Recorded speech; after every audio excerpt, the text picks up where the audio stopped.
Bonjour à tous, donc je m'appelle Grégory Gonzalves, je suis infirmier en pratique avancée dans une maison de santé universitaire à côté de Perpignan.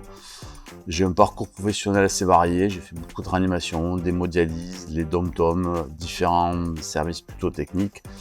Et aujourd'hui, je suis là pour vous parler des soins infirmiers et de la surveillance des patients sous perfusion. Donc dans mon parcours, je suis formateur chez Médéo maintenant depuis quelques années. J'ai divers DU, un DU en plé-cicatrisation, un DU en recherche qualitative, une certification en éducation thérapeutique, une certification en réanimation.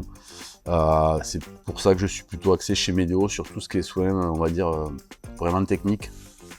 Et c'est pour ça qu'aujourd'hui, on va faire tout ce qui est les voies d'abord et ces soins-là. Je vais reposer un peu le cadre avec les contextes et les enjeux de ces patients sous perfusion, qui recouvre un champ extrêmement large, hein. On le verra dans tout le déroulé de la formation. Il y a plusieurs voies d'abord différentes qu'on peut servir plutôt en médecine de ville. Et chacune de ces voies nécessite des soins et des surveillances spécifiques à cette voie, qui font l'objet de pleines recommandations, soit de la HAS, soit de la Société française d'hygiène, soit des différents CLEI. Donc toutes les recos que je vais vous citer pendant cette formation sortent de ces différents sites. Donc les différentes recommandations portent en particulier sur règles d'hygiène et d'asepsie et permettent de prévenir les infections associées aux soins.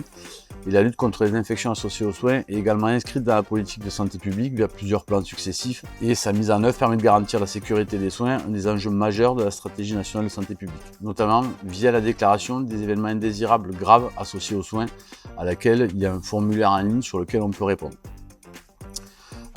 Les soins infirmiers relatifs aux perfusions et à tous ces patients sous perfusion, c'est vraiment au cœur de nos pratiques, hein. C'est des choses qu'on fait régulièrement. Et l'ensemble de ces enjeux conduisent à penser que les connaissances et compétences des infirmiers et infirmières doivent être évaluées, renforcées et améliorées.